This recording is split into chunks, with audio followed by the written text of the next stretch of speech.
Hello everybody, welcome back. Welcome to another instalment of Holly tries to help your university fears disappear. Today I wanted to make this video kind of aimed at those of you who are younger than university age, those of you in high school looking to kind of improve your chances of getting to your dream university. Now, I've had a lot of comments recently and a lot of messages from you guys asking about what you can do to get into university, how I managed to get there, what my experience was. So I thought I would compile all of these questions into one video and hopefully this will help out a lot of you.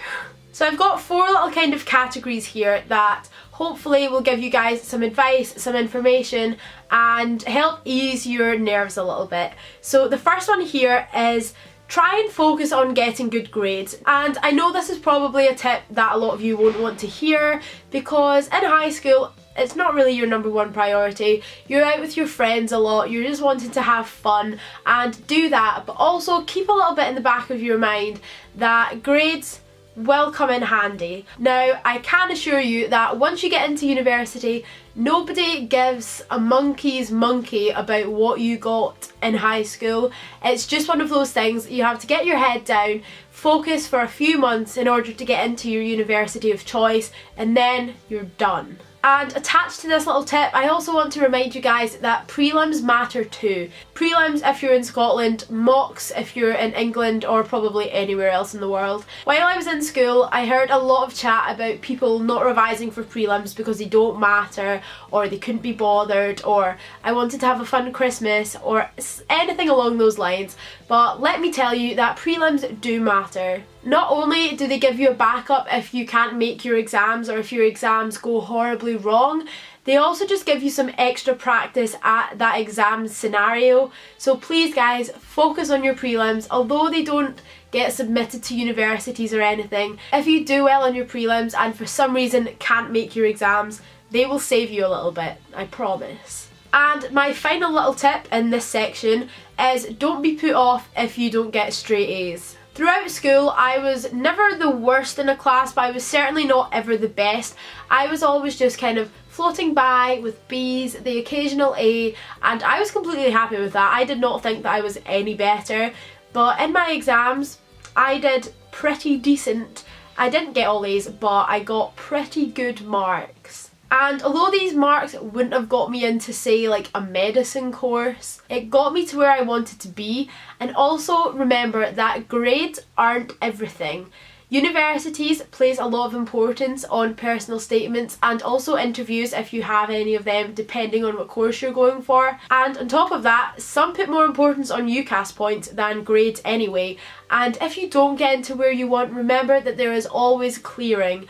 Now, I know a lot of people that have actually gotten into their chosen course through clearing because they didn't think that there would be enough space, so they got declined, and then the university realised that actually they've got a few extra spaces, and then they called those people back and they got into their chosen course. I guess summarising all that up is focus on your grades, put in the work, try and do the very, very best that you can, but do not put yourself down if you do not get what you were expected or what you were wanting or what your university wants, because there's always another way in. My second tip relates a little bit more to personal statement and interview ammunition, and that is get as much experience as you can. For primary education, the course I'm doing, they place a lot of importance on the interview and any experience that you have because it shows that you know what you're going into. And so any free time that I had, I wanted to focus it on doing things that could get me a better little nudge above everyone else in my interview. So wherever you can, get as much experience that can relate specifically to your course. For me, that was contacting different primary schools whenever I had a week off that they didn't have off. In 5th year, I finished my exams a week before exam leave ended,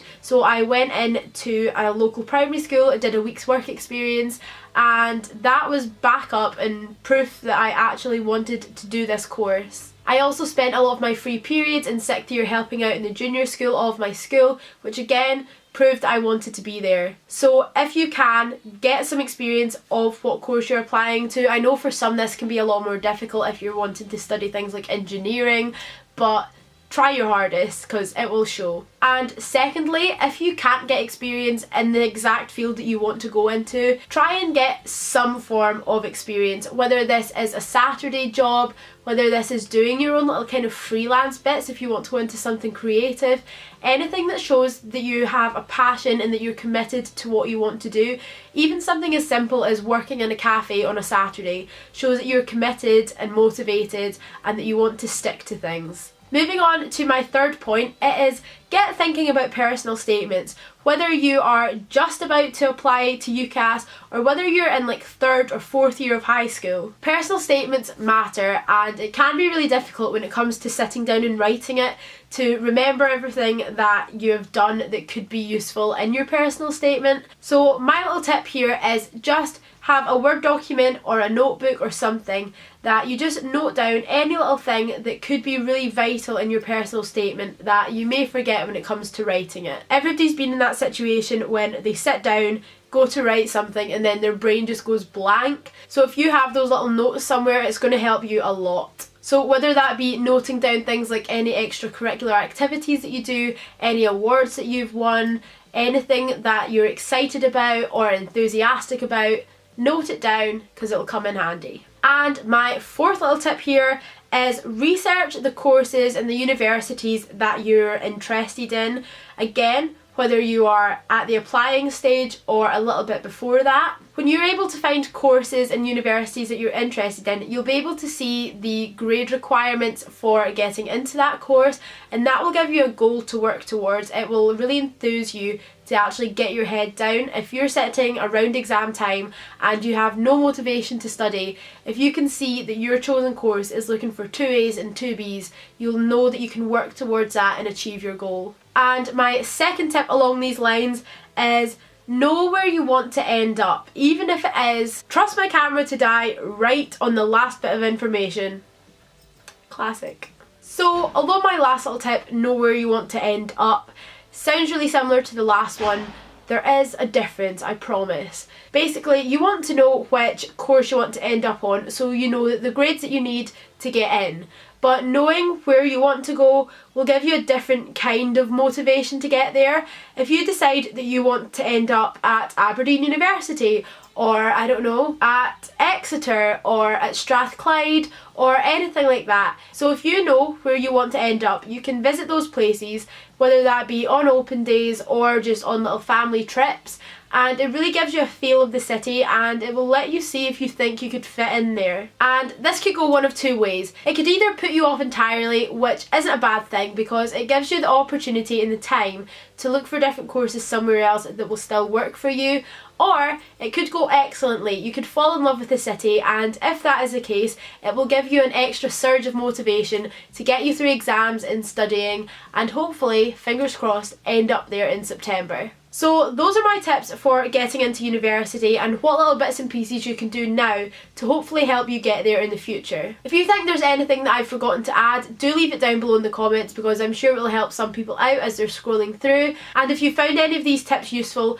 please let me know. It would warm my heart immensely. If you're at the stage of applying for university, I really hope that this video has helped, and I really hope that it all goes well for you and that you have an amazing university application experience. If you're watching this video from the Unite Students YouTube channel, be sure to come and check out my channel. I do videos that are pretty similar to this and some a bit more fashion-y, lifestyle related, so do come along and have a look. And if you're watching this video from my channel, be sure to head to the Unite Students channel. They have videos like this constantly, so you'll be sure to find something that will help you over there. And with that being said, I'm going to head now. I hope that you guys have an amazing day and I will see you again very soon.